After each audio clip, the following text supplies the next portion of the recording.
I made it.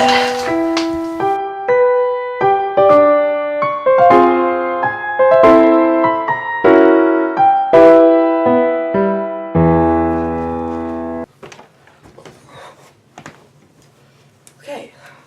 Welcome to Transfigured Hogwarts, everyone. This is the Harry Potter variety show where we pretty much just do everything. To start things out, we're going to be showing you our wands. We did not buy wands, we made our wands. And probably later in the series, we'll be showing you how to make your own wands too. Do you want to start? Yes.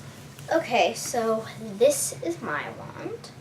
It is, I believe it's 10 1/4 inches. And I have no idea the kind of wood it's made of, but just have to ask Ollivander sometime. Anyway, I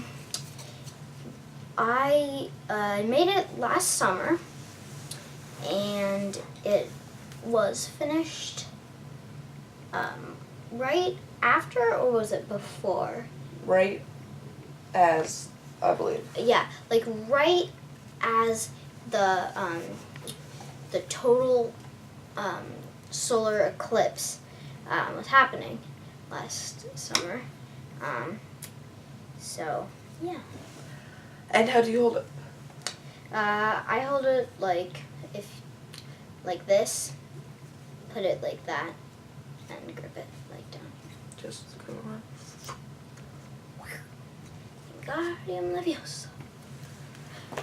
Okay, so mine I actually made when I was very young, probably about 1st or 2nd grade, and it's beautiful. It was like a summer camp or something. It wasn't specifically Harry Potter, but we did make wands. And in this camp, it was like a block of wood, and we whittled it out. And how did you get the snake on there? well, that and the little shield here were both burnt in by a laser, I'm pretty sure. Anyway, I actually am not in Slytherin, but the snake's cool, so whatever. And I grip my wand like this generally, and sometimes like this. So yeah, awesome. Now it's time for our next segment. So, welcome to divination. Today we're going to be predicting the future by reacting to the Crimes of Grindelwald trailer. And we're trying to predict what's going to happen in the next movie. No, we are not going to be using our crystal balls today. Damn Let's it. still call it divination. Okay, let's get right into it.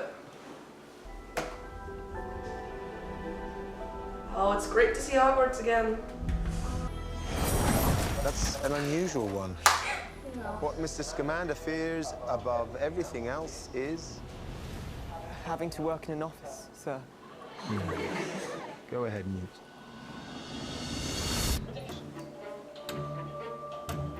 Only rare souls So, stealing skulk in shadows. So that must have been a portkey that they were like spinning off of. yeah. But that's not working how portkeys do, because portkeys, like, they should transport you, right? Like, and transport itself too. But this portkey isn't transferring. I know, we don't know if it's a porky.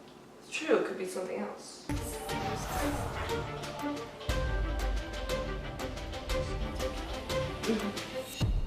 But the old ways serve us no longer.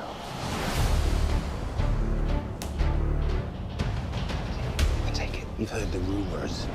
Grindelwald had a vision that he would rise to dominance over the wizarding world. Oh god, okay.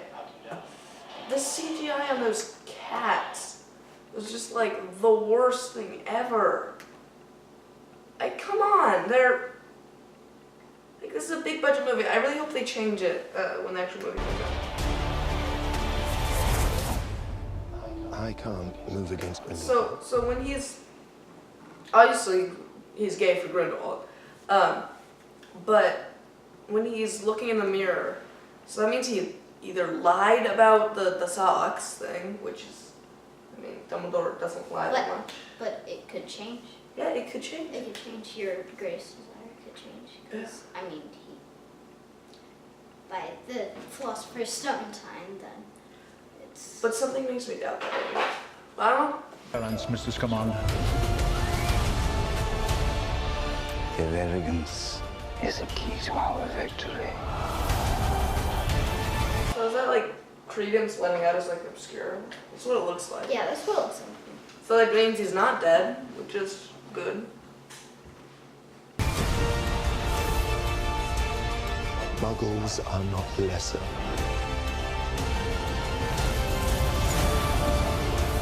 Not disposable.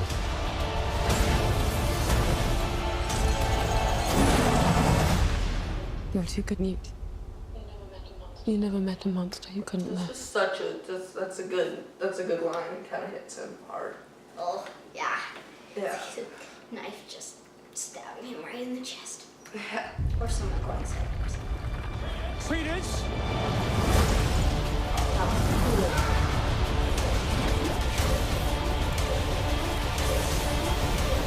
Now he's got the older one.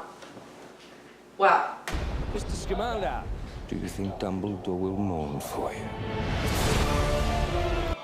I love how they show like the Deathly Hallows symbol for Bruce second, and then in the Crimes of Grindelwald there's both all three different. Oh, Are you a ghost? No, I'm alive. But I'm an alchemist and therefore immortal. Oh, Nicola Flamel. Jacob Kowalski. Oh! Oh, you don't look a day over 375. But what does it mean? I mean, it makes sense.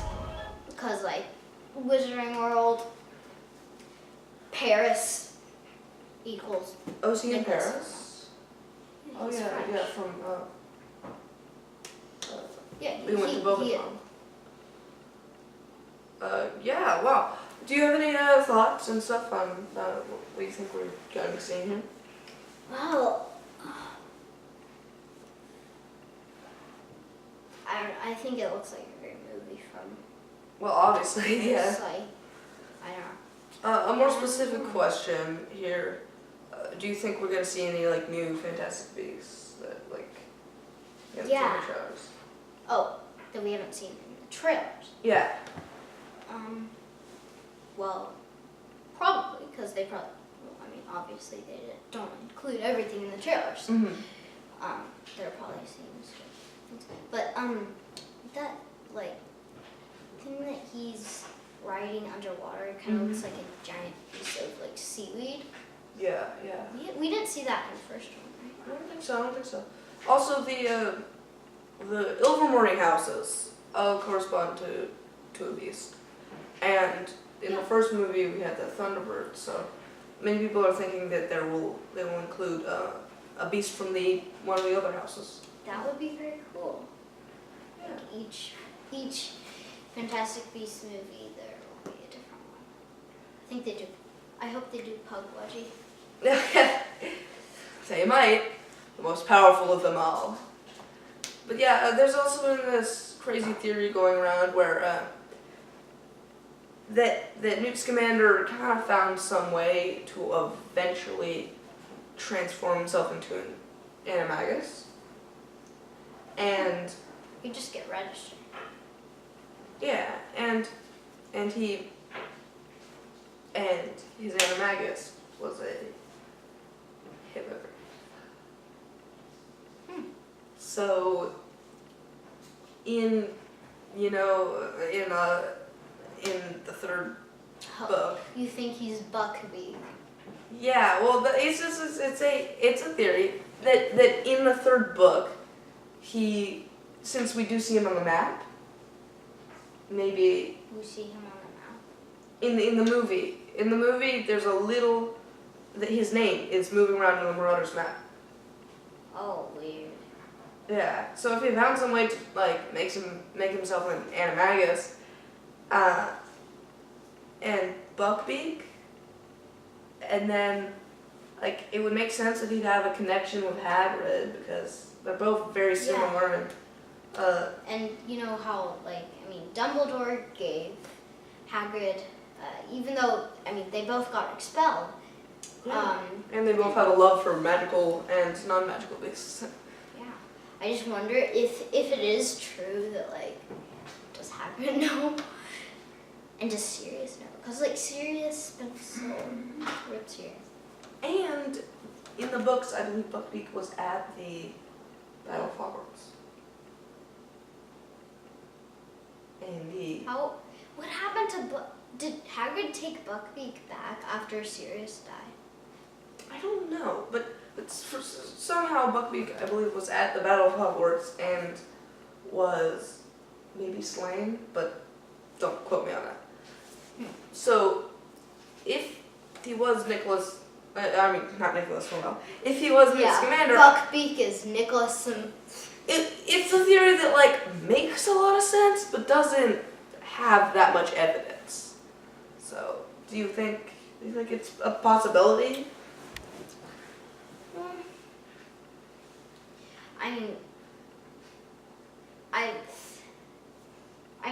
I think it could be a possibility.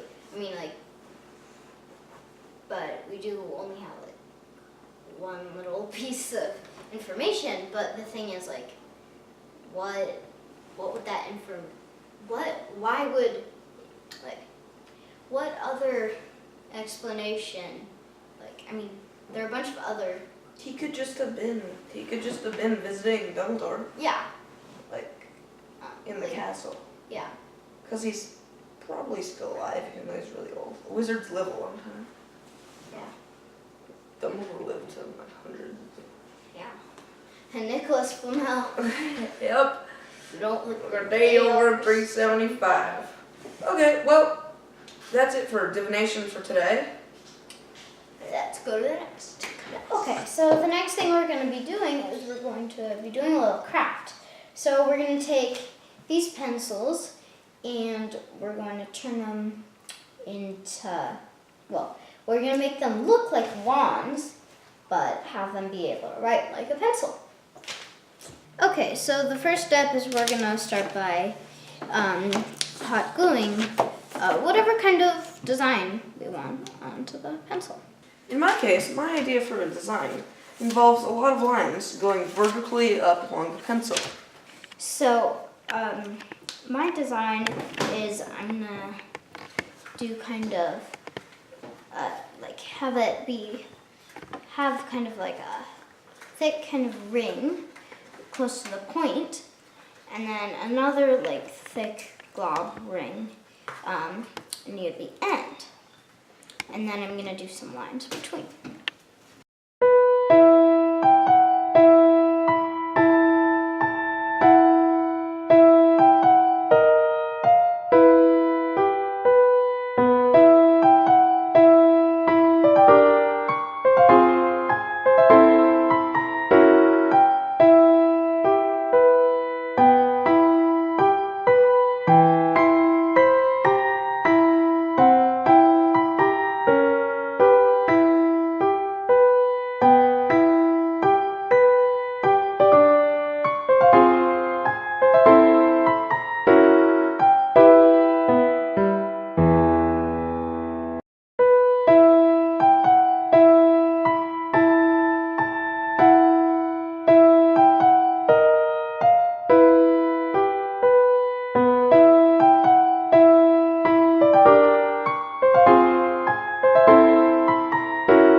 So yeah, that's how you make a wand pen thing. It's pretty cool, I think.